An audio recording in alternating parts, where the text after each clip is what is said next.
ഇടുക്കി പള്ളിവാസൽ പഞ്ചായത്തിലെ വിനോദസഞ്ചാര കേന്ദ്രമായ കോട്ടപ്പാറ വ്യൂ പോയിന്റിലേക്കുള്ള പാതയുടെ നിർമ്മാണ ജോലികൾ പൂർത്തീകരിച്ചു. വ്യൂ പോയിന്റിൽ വാഹനങ്ങൾ പാർക്ക് ചെയ്യുന്നതിന് സമീപത്തേക്കെത്തുന്ന പാത പൂർണ്ണമായി തകർന്ന നിലയിലായിരുന്നു. റോഡിന്റെ ശോചനീയാവസ്ഥ കേരള വിഷൻ ന്യൂസ് റിപ്പോർട്ട് ചെയ്തിരുന്നു. ദിവസവും നിരവധി സഞ്ചാരികൾ എത്തുന്ന പള്ളിവാസൽ പഞ്ചായത്തിലെ പ്രധാന വിനോദസഞ്ചാര കേന്ദ്രങ്ങളിലൊന്നാണ് Kottappara view point. Kottappara view പോയിന്റിന്റെ അടിസ്ഥാന സൗകര്യ വർധനവിനായി പള്ളിവാസൽ പഞ്ചായത്ത് ചില പദ്ധതികൾ ആവിഷ്കരിക്കുന്നുമുണ്ട്. കല്ലാർ മാങ്കുളം റോഡിലൂടെ സഞ്ചരിച്ച് കുരിശുപാറയിൽ നിന്നുമാണ് സഞ്ചാരികൾ അധികവും കോട്ടപ്പാറയിലേക്ക് എത്തുന്നത്. വ്യൂ പോയിന്റിനരികിലെത്തുമ്പോൾ റോഡിന്റെ ഏതാനും കുറച്ചു ഭാഗം തകർന്നു കിടന്നതായിരുന്നു പരാതികൾക്ക് ഇടവരുത്തിയത്. ഈ ഭാഗത്തെ കോൺക്രീറ്റ് ജോലികളാണ് ഇപ്പോൾ പൂർത്തീകരിച്ചിട്ടുള്ളത്.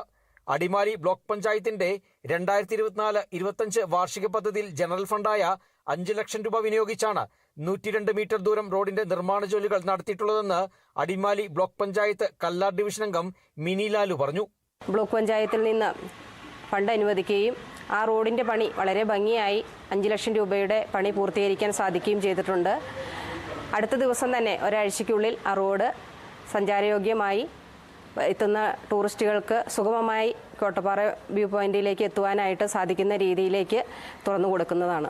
വഴിയിൽ വലിയ ഗർത്തങ്ങളായതോടെ ഓഫ് റോഡ് ജീപ്പുകളടക്കം ഏറെ പണിപ്പെട്ടായിരുന്നു വ്യൂ പോയിന്റിന് മുകളിലെത്തിയിരുന്നത്. ഇരുചക്ര വാഹനങ്ങളിലും കാറുകളിലുമൊക്കെ എത്തുന്ന സഞ്ചാരികൾ റോഡ് ഏറ്റവും മോശമായ ഭാഗത്ത് നിർത്തി ശേഷിക്കുന്ന ഭാഗം നടന്നു കയറുകയാണ് ചെയ്തിരുന്നത്. റോഡ് തുറന്നു നൽകുന്നതോടെ വ്യൂ പോയിന്റിന് മുകൾ ഭാഗം വരെ സഞ്ചാരികൾക്ക് വാഹനത്തിലെത്താൻ സാധിക്കും. Kerala vision news, Idukki.